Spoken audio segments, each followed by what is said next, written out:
So, what does the director of Prisoners seem to be telling us? That the world is awful, people are awful, life is awful, but go see it and tell all your friends. Prisoners is not an easy movie to watch, definitely, but it's very melancholy and pretty disturbing, but it's got a lot of good things in it, and I actually think it's worth checking out. The movie is actually shot very well and almost like in a tourist style. It really does capture that lugubrious, dismal quality. It's raining most of the time, the windows are foggy, everything's cloudy, the colors are quite muted. And so it has like almost a muggy style, I think. I think that's the great word for it. But I don't know how else it could have been done because the story is just so tragic that, everything about it is just glum. The acting is actually for the most part pretty good. I'm not the biggest Hugh Jackman fan. I mean, he's solid. He always does his job, but I don't think he has that extra, I don't know, chutzpah. I mean, he's a great entertainer. He's great when he's doing kind of more roles like Wolverine or comedic roles like on Broadway. He's fantastic. He's a showman. He's a great entertainer.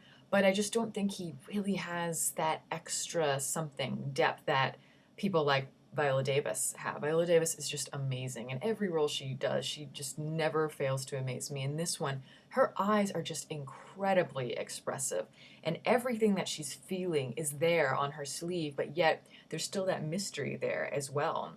I mean, she expresses the anger and the anguish, the sadness, and just even the kind of vengeful quality, because vengeance is sort of the main thing that's tying this whole movie together, I think. And Jake Gyllenhaal is great too. I think he's a star. I think he has a very earnest quality in this movie. And even though the character itself is kind of thin, there's not that much going on with him, particularly in terms of development. Jake Gyllenhaal is one of those people that you can just watch. He has a presence about him. Paul Dano is great. Maria Bello is great. Terrence Howard's great. Check, check, check. They're all good. But I think what works for me the most about this movie are the themes that are going on kind of beneath the narrative. Because the thing that I kept asking myself is, who are the true criminals in this movie?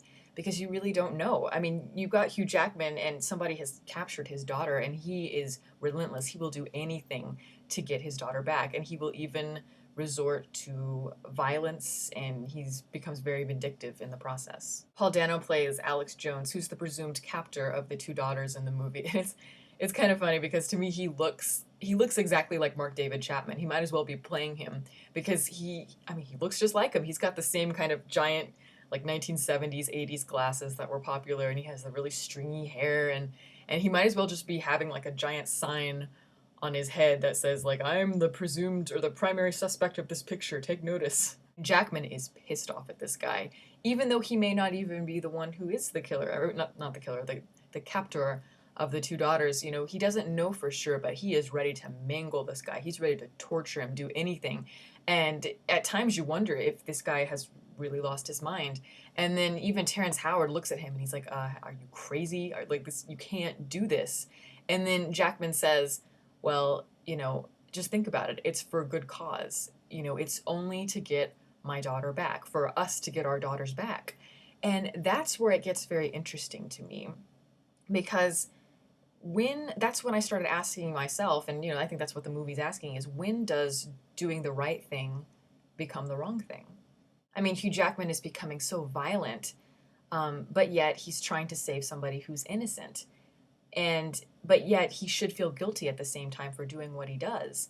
And then there's Terrence Howard also, and even though he's not directly doing the same type of violent acts that Hugh Jackman is, he's still in the background. He's letting it happen, and in a way that makes him just as guilty. And that's what the movie is about primarily for me, is that when under certain circumstances, especially ones that are very, very tragic like this one, human beings have the capability to become so mischievous that it can be alarming sometimes. We all have that ability, that capacity within us to become very angry and violent. And I think this is pretty much seen throughout the film in the imagery. I mean, there's cross symbols all over the place in this movie. I mean, it's in like on tattoos. You can see him hanging from a car window or whatever, car rear windows, and you see them like in necklaces. It's just to the point where it becomes, I think, a bit of a contrivance. And speaking of contrivances, I think that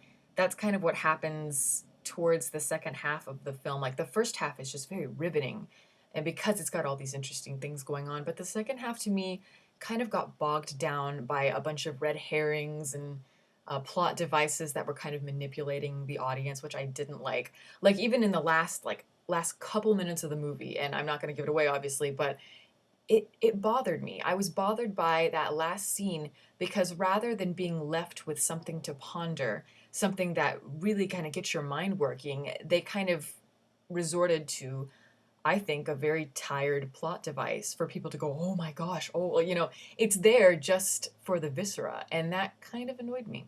But regardless, I still think it's worth watching, as I said before.